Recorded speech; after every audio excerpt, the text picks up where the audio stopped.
Hey guys, Travis here at the very end of day one of the group stage of the World Championships at the LA studio, joined by Alex Ich, fresh off of Gambit's win against the Koreans. You guys have proven that they're not invulnerable to Western attacks. So how confident were you going into that game that you guys were going to be able to pull it off? Did you think it was not going to be an issue, or were you nervous like the rest of the European fans? I think we were not that nervous. We knew what they did, and they really suffered against Vulcan, and they thought that Vulcan will win. So we were pretty sure that we got an edge, and we decided to pick our comfort picks, and we knew all their picks because our picks were kind of similar to Vulcan. So they picked the same picks they picked against Vulcan, and we just played it better. Speaking of the same picks, Ryze came out again. There's been some discussion that picking Ryze against Ahri is maybe even like a sign of disrespect, that maybe they're so... He's trying to say, oh, I'm so confident I can pick Ryze against Ahri. What was your take on Ryze against you? So I actually think that at least before Ryze nerfs, I think that Ahri, Ryze is counter pick to Ahri, so he is good and he scales good. But after that, I think that we got much more presence 2v2. Diamond was one step ahead of Dandy, and the problem of Ryze in lane, if you get behind, then I think it's because of Ahri, and Ahri just snowballs. Right. We were just watching the analysis desk. Doublelift chimed in on the builds that Genja was making, and he said he thought that they were awful.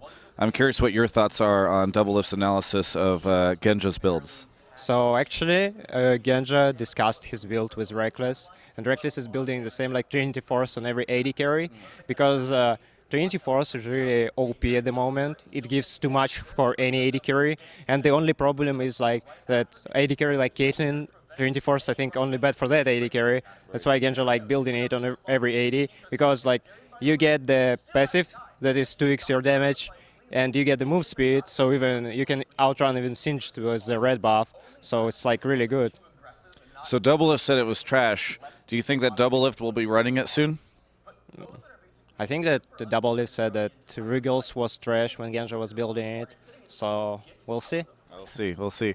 So what do you think of your guys' chances in the group? I think a lot of people have been sort of counting Europe out right now, or maybe considering them to be one of the weaker regions.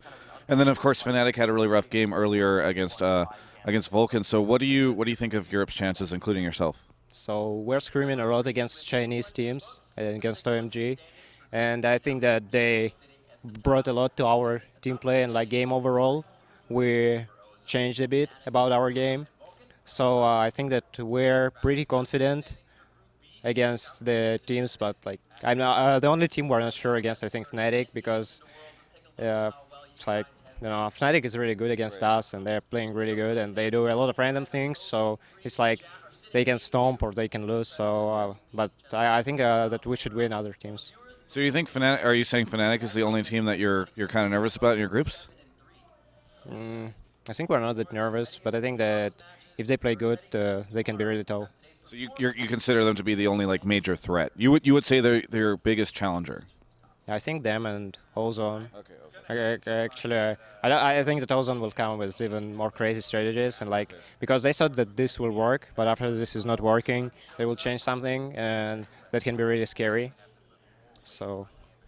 You said that you were scrimming the Chinese teams. What's it like to sort of get in here and have obviously the opportunity to actually scrim some international teams? And do you think that it's just you learn a lot really quickly, or what's that experience like?